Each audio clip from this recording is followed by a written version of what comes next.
ನಮ್ಮ ಎಐಕೆಎಂಎಸ್ ಕೃಷಿ ಕಾರ್ಮಿಕ ಸಂಘಟನೆಯ ರಾಷ್ಟ್ರೀಯ ಕಾರ್ಯದರ್ಶಿ ನಿವೃತ್ತ ಪ್ರಾಧ್ಯಾಪಕರಾದ ಬಿ.ಎ. ಪಾಟೀಲ್ ಅವರು ಕೂಡ ವೇದಿಕೆ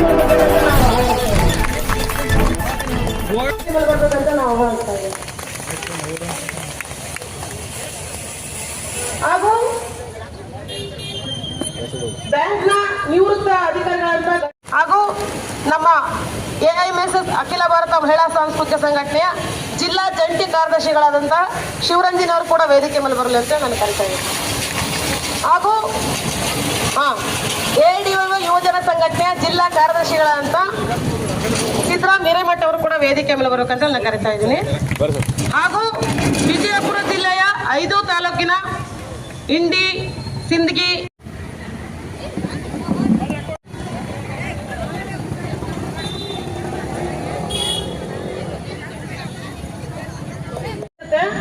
ಎಲ್ಲರೂ ಕೂಡ ಏನು ನಾವು ರಾಜ್ಯ ಮಟ್ಟದ ಹೋರಾಟ ಹಮ್ಮಿಕೊಂಡಿದ್ವಿ. ರಾಜ್ಯದ 42,000ಕ್ಕೂ ಹೆಚ್ಚು ಆಶಾ ಕಾರ್ಯಕರ್ತರು ಆ ಒಂದು ಹೋರಾಟದಲ್ಲಿ ನಾವು ಎಲ್ಲರೂ ಇದ್ವಿ. ಸೊ ನಾವಿಲ್ಲಿ ಏನ್ ಕೇಳ್ತಾ ಇದ್ದೀವಿ, ನಾವು ದುಡ್ದಂತ ಹಣ, ಹೌದಲ್ಲ, ನಾವು ದುಡ್ದಂತ ಹಣನ ಇಲ್ಲಿವರೆಗೂ ಕೂಡ 7 ರಿಂದ 8 ತಿಂಗಳಾದ ನಾವು ಹೋರಾಟ ಮಾಡಿ ಮುಖ್ಯಮಂತ್ರಿಗಳು ಏನು ಭರವಸೆ ಕೊಟ್ಟಿದ್ರು, ಇವತ್ತಿಗೂ ಕೂಡ ಅದನ್ನ ಬರೇ ಕಾಗದ ಮತ್ತೆ ಮಾತಿನ ಮುಖಾಂತರ ಹೇಳ್ತಾರೆ. ಎಲ್ಲೂ ಕೂಡ ಪತ್ರಗಳಲ್ಲಿ ಇಲ್ಲ. ಯಾರಿಗಾರು ನೀವು ಪಗಾರ ಬಂದಿದ್ಯಾ? ಯಾರಿಗಾರು ಪಗಾರ ಬಂದಿದ್ಯಾ? ಎಷ್ಟು ದಿನದ ನಾವೆಲ್ಲರೂ ಎಲ್ಲ ಅಧಿಕಾರಿಗಳು ಕೂಡ ಮನವಿ ಪತ್ರ ಕೊಟ್ಟಿದ್ದೀವಿ, ಹೌದಲ್ಲ? ಎಲ್ಲ ಅಧಿಕಾರಿಗಳಿಗೂ ಮನವಿ ಪತ್ರ ಕೊಟ್ಟಿದ್ದೀವಿ. ಇವತ್ತಿಗೂ ಕೂಡ ಯಾವುದೇ ರೀತಿಯಂತ ಮಾತುಗಳನ್ನ ಆಡ್ತಾ ಇಲ್ಲ. ನಾವು ನಿಮಗೆ 10,000 ಪಗಾರ ಕೊಡ್ತೀವಿ ಅಂತ ಅನ್ನೋ ಕಾರಣಕ್ಕೆ ನಾವು ರಾಜ್ಯ ಮಟ್ಟದ ಹೋರಾಟನ ಹಿಂದೆ ತಗೊಂಡಿದ್ದು. ಆದ್ರೆ ಸರ್ಕಾರ ಕೊಟ್ಟ ಮಾತನ್ನು ಇವತ್ತು ತಪ್ಪಿದೆ. ಇದ್ರ ವಿರುದ್ಧ ನಾವು ಕಳೆದ ಇವತ್ತೇನು ನೋಡ್ತಾ ಇದೀವಲ್ಲ, ಪ್ರತಿಯೊಂದು ಕರ್ನಾಟಕದ 30 ಜಿಲ್ಲೆಗಳನ್ನು ಕೂಡ ನಾವು ರಾಜ್ಯ ಮಟ್ಟದ ಅಹೋರಾತ್ರಿ ಧರಣಿನ ಹಮ್ಮಿಕೊಂಡಿದ್ದೀವಿ. ಎಲ್ಲ ಕಡೆ ಯಾಕೆ ಸೇರ್ಕೊಂಡಿದ್ದೀವಿ ಅಂದ್ರೆ ನಮ್ಮ ಹಕ್ಕುಗಳಿಗೋಸ್ಕರ, ನಾವು ದುಡ್ದಂತ ಹಣನ ಕೊಡಿಯೋಕ್ಕೋಸ್ಕರ ನಾವೆಲ್ಲರೂ ಕೂಡ ಇಲ್ಲಿ ಸೇರ್ಕೊಂಡಿದ್ದೀವಿ. ನಾವು ನಮ್ಮ ಹಕ್ಕನ್ನು ಕೇಳ್ತಾ ಇದೀವಿ, ನಾವು ಮಾಡಿದ ಕೆಲಸದ ಹಣವನ್ನು ಕೇಳ್ತಾ ಇದೀವಿ. ನಾವು ಬೇರೆ ಯಾರ ದುಡ್ಡು ಕೇಳ್ತಾ ಇಲ್ಲ ಸ್ವಾಮಿ, ಹೌದಲ್ಲ? ನಾವು ಬೇರೆ ಯಾರ ದುಡ್ಡು ಕೇಳ್ತಾ ಇಲ್ಲ. ಇವತ್ತು ಅವೈಜ್ಞಾನಿಕ ಅಂತ ಆಶಾಸಾಪ್ತಿ ಏನ್ ತಂದಿದ್ದಾರೆ, ಅದರಿಂದ ಸರಿಯಾಗಿ ಯಾರು ಕೂಡ ಪಗಾರ ಆಗ್ತಾ ಇಲ್ಲ. ಎಲ್ಲ ಆಶಾ ಕಾರ್ಯಕರ್ತೆಯರಿಗೆ ಪ್ರತಿಯೊಬ್ಬರು ಕೂಡ ಕಷ್ಟಪಟ್ಟು ಬೆಳಗಿನ ಸಾಯಂಕಾಲ ಯಾವಾಗ ಮನೆ ಬಿಡ್ತೀವಿ, ಯಾವಾಗ ವಾಪಸ್ ಮನೆಗೆ ಬರ್ತೀವಿ ಅನ್ನೋದು ಗೊತ್ತಿರಲ್ಲ. ಆದ್ರೆ 10,000 ಕೊಡ್ತೀವಿ ಅಂತ ಹೇಳಿ ಇವತ್ತಿಗೂ ಕೂಡ 10,000 ಎಲ್ಲೂ ಕೂಡ ನಮಗೆ ಕೊಟ್ಟಿಲ್ಲ. ಏಪ್ರಿಲ್ ಇಂದ ಕೂಡ ಕೊಡ್ತೀವಿ ಅಂತ ಹೇಳಿದ್ರು, ಏಪ್ರಿಲ್ ಇಂದ ಇಲ್ಲಿವರೆಗೂ ಕೂಡ ಯಾರ ಅಕೌಂಟಿಗೂ 1 ರೂಪಾಯಿ ಕೂಡ ಬಂದಿಲ್ಲ. ಸೊ ಈ ರೀತಿಯಲ್ಲಿ ನಾವು ನಮ್ಮ ಸಂಘಟನೆ ಎಐಯುಟಿಯುಸಿ ಕಾರ್ಮಿಕ ಸಂಘಟನೆ ನೇತೃತ್ವದಲ್ಲಿ ರಾಜ್ಯ ಮಟ್ಟದಲ್ಲಿ ಈ ಒಂದು ಹೋರಾಟನ ಹಮ್ಮಿಕೊಂಡಿದ್ದೆ. ಸ್ನೇಹಿತರೆ, ನೀವೆಲ್ಲರೂ ಕೂಡ ನಿಮ್ಮ ಹಕ್ಕುಗಳಿಗೋಸ್ಕರ ಹೋರಾಟ ಕಟ್ಟಬೇಕು. ಜೊತೆಗೆ ಇವತ್ತೇನು ನೀವೆಲ್ಲ ಬಂದಿದ್ದೀರಾ, ನಮ್ಮ ಒಂದು ಈ 3 ದಿನ ಏನು 12, 13, 14 3 ದಿನ ನಾವು ಹಮ್ಮಿಕೊಂಡಿದೀವಿ, ನೀವೆಲ್ಲರೂ ಕೂಡ ಜೊತೆಯಲ್ಲಿ ಇದ್ದು ನಮ್ಮ ಹೋರಾಟ ಕಟ್ಟೋಣ ಅಂತ ಹೇಳ್ತಾ ನಾವೊಂದು 2 ಪ್ರಾಸ್ತಾವಿಕ ಮಾತನಾಡಕ್ಕೆ ಅವಕಾಶ ಕೊಟ್ಟಿದ್ದಕ್ಕೆ ಧನ್ಯವಾದಗಳು ಹೇಳ್ತೀನಿ. ಇದಕ್ಕೆ ಕಾರಣ ಏನಂತಂದ್ರೆ ಸಿದ್ದರಾಮಯ್ಯ ಸಾಹೇಬ್ ನಮಗೆ ಹೋರಾಟದ ಕಳೆದ ವಿಧಾನಸೌಧದಲ್ಲಿ ನಾವು ಇದು ರಾಜ್ಯ ಬೆಂಗಳೂರಲ್ಲಿ ಹೋರಾಟ ಮಾಡಿದ್ದೀವಿ. ಹೋರಾಟ ಮಾಡ್ತೀವಿ. ಅನಿರ್ದಿಷ್ಟ ಹೋರಾಟ ಮಾಡಿದಾಗ ಹೋರಾಟಕ್ಕೆ ಅವರು ಸಕ್ಸಸ್ ಆಗುವಂಥದ್ದು ಅವರಿಗೆ ಆಶ್ವಾಸನೆ ಕೊಟ್ಟರು. ಯಾಕೆ ನಮಗೆ ಪಗಾರ ಕೊಡ್ತೇವೆ, ಹೆಚ್ಚಿಗೆ ಮಾಡ್ತೀವಿ ಅಂತೇಳಿ. ಅದ್ರ ಮುಖಾಂತರ ನಾವೇನಿಲ್ಲ ಆಶ್ವಾಸನೆ ತೊಗೊಂಡು ಎಪ್ಪರಿಂದ ಇದುವರೆಗೆ ನಮಗೆ ಅದು ಸಕ್ಸಸ್ ಕೊಟ್ಟಿಲ್ಲ. ಯಾಕಂತಂದ್ರೆ 200 ರೂಪಾಯಿ ನಾವು ಮುಖಂಡರ ಮುಖಾಂತರ ಹೋದೆವು, ನಾವು ಲೆಟರ್ ಮುಖಾಂತರ ಕೊಟ್ಟೆವು. ಸರ್ ಜಾರಿಗೆ ಮಾಡಿರಿ, ನಮ್ಗೆ ಪಗಾರ ಬರ್ತಾ ಇಲ್ಲ ಅಂತ ಕೇಳಿದ್ರು. ಆದರೂ ಅವರು ಇದುವರೆಗೆ ಜಾರಿಗೆ ಮಾಡಿಲ್ಲ. ಆಗಸ್ಟ್ ತಿಂಗಳು ಬಂತು. ಅದಕ್ಕೋಸ್ಕರ ಮತ್ತೆ ಹೊಳ್ಳಿ ನಾವು ಅಹೋರಾತ್ರಿ ನಾವು ಹೋರಾಟ ಮಾಡಿದ್ವಿ, ಮತ್ತೆ ಕೈಗೊಂಡಿದ್ದೇವೆ. 12, 13 ಹೋರಾಟ ಮಾಡ್ತಾ ಇದ್ದೇವೆ. ಈ ಬಾರಿ ನಾವು ನಮಗೆ ಸಕ್ಸಸ್ ಆಗುವವರೆಗೆ ನಾವು ಹೋರಾಟದ ಫಲ ಸಿಗುವವರೆಗೂ ಎದ್ದು ಹೋಗೋದಿಲ್ಲ. ಈ ಒಂದು 3 ದಿನದ ಹೋರಾಟದಲ್ಲಿ ಏನು ನಮಗೆ ಸಿದ್ದರಾಮಯ್ಯ ಸರ್ ಏನು ಹೇಳಿದ್ದಾರೆ, ಅದ್ರ ಪ್ರಕಾರ ನಮಗೆ 10,000 ರೂಪಾಯಿ ಗೌರವಧನ ಬರಲೇಬೇಕು, ಸಾಫ್ಟ್ ಎಂಟ್ರಿ ಸ್ಟಾಪ್ ಮಾಡಲೇಬೇಕು.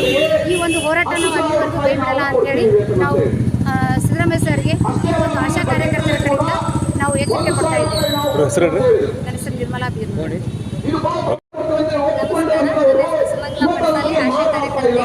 ನಾವೀಗ ಹೋರಾಟ ಹಮ್ಮಿಕೊಂಡಿದ್ದ ಕಾರಣ ಏನಂದರೆ ಹೋರಾಟ ಹಮ್ಮಿಕೊಂಡಿದ್ದ ಕಾರಣ ಏನಂದರೆ ಮುಖ್ಯಮಂತ್ರಿಗಳು ನಮಗೆ ಆಶ್ವಾಸನೆ ಕೊಟ್ಟಿದ್ದಾರೆ ಬೆಂಗಳೂರಲ್ಲಿ ಅದು ನಮಗೆ ಮುಟ್ತಾ ಇಲ್ಲ. ಪೇಮೆಂಟ್ ಆದ ಕಾರಣ ಬೆಳಗಾವಿ ಅಧಿವೇಶನದಲ್ಲಿ ಆಶಾ ಕಾರ್ಯಕರ್ತರಿಗೆ 1,000 ಗೌರವಧನ ಹೆಚ್ಚಿಸ್ತೀನಿ ಅಂತೇಳಿ ಒಂದು ಆಶ್ವಾಸನೆ ಕೊಟ್ಟಿದ್ರು. ಅದನ್ನು ಇನ್ನೂ ಬಂದು ಮುಟ್ಟಿಲ್ಲ. 10,000 ಆಶ್ವಾಸನೆ ಕೊಟ್ಟಿದ್ರು, ಅದನ್ನು ಇನ್ನು ಬಂದು ಮುಟ್ತಾ ಇಲ್ಲ.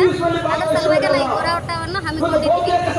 ಏನು ಮುಖ್ಯಮಂತ್ರಿ ಸಿದ್ದರಾಮಯ್ಯ ಸರ್ ಇದು ನಮಗೆ ಗೌರವಧನ ಹೆಚ್ಚಳ ಮಾಡಿಲ್ಲ ಅಂದರೆ ನಾವು ಹೋರಾಟ ಮಾಡಲಿಕ್ಕೆ ಇನ್ನೂ ಸಿದ್ಧ ಅಂತ ನಾನು ಹೇಳ್ತಾ ಇದ್ದೀನಿ. ಸುಮಂಗಲ ಪಟ್ಟಣದಲ್ಲಿ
ತಿಂಗಳಿಗೆ 15,000 ರೂಪಾಯಿ ಸಂಬಳ ಕೊಡ್ಬೇಕಂತ. ತಿಂಗಳಿಗೆ 15,000 ಬದಲು 10,000 ನಾವು ಕೊಡ್ತೀವಿ, ಕ್ರಮೇಣ ಜಾಸ್ತಿ ಮಾಡ್ತೀವಿ ಅಂತ ಮುಖ್ಯಮಂತ್ರಿಗಳು ಒಪ್ಕೊಂಡ್ರು. ಆದ್ರೆ ಇವತ್ತಿನವರೆಗೆ ಆ 10,000 ಸಂಬಳ ಕೊಡೋದ್ರ ಬಗ್ಗೆ ಆದೇಶ ಆಗಿಲ್ಲ. ಇದೇನು ತೋರಿಸ್ಕೊಡ್ತೆ? ಇದು ಅತ್ಯಂತ ಬೇಜವಾಬ್ದಾರಿ ಧೋರಣೆ ಸರ್ಕಾರ ತೋರಿಸ್ಕೊಡ್ತಾ ಇದೆ. ಹಂಗೆ ಇವತ್ತು 42,000 ಜನ ಆಶಾ ಕಾರ್ಯಕರ್ತರು ಬೀದಿಗಳನ್ನು ಹೋರಾಟ ಮಾಡುವಂತ ಒಂದು ಪರಿಸ್ಥಿತಿ ನಿರ್ಮಾಣ ಆಗಿದೆ. ಆತ್ಮೀಯ ನನ್ನ ಅಕ್ಕ ತಂಗಿಯರೇ, ದಯವಿಟ್ಟು ಒಂದು ವಿಷಯನ ನೀವು ನೆನಪಿಟ್ಕೊಳ್ಬೇಕು. ನಮ್ಮ ಆಳ್ತಾ ಇರುವಂತಹ ಸರ್ಕಾರ ಬಂಡವಾಳಶಾಹಿಗಳ ಸೇವೆ ಮಾಡುವಂತ ಸರ್ಕಾರ. ಈ ದೇಶದ ಟಾಟಾ, ಬಿರ್ಲಾ, ಗೋಯಂಕಾ, ಮಫತ್ಲಾಲ್, ದಾಲ್ಮಿಯಾ, ಕೋಡೆ, ಕಿರ್ಲೋಸ್ಕರ್, ಅಂಬಾನಿ, ಅದಾನಿ ಸೇವೆ ಮಾಡುವಂತ ಸರ್ಕಾರಗಳು ನಮ್ಮನ್ನು ಆಳ್ತಾ ಇದ್ದಾರೆ. ಕೇಂದ್ರದ ನರೇಂದ್ರ ಮೋದಿ ಸರ್ಕಾರ ಆಗಿರ್ಬೋದು, ನಮ್ಮ ರಾಜ್ಯದಲ್ಲಿರುವಂತಹ ಸಿದ್ದರಾಮಯ್ಯ ಸರ್ಕಾರ, ಮೂಲಭೂತವಾಗಿ ಏನು ವ್ಯತ್ಯಾಸ ಇಲ್ಲ ಎರಡು ಸರ್ಕಾರಗಳಿಗೆ.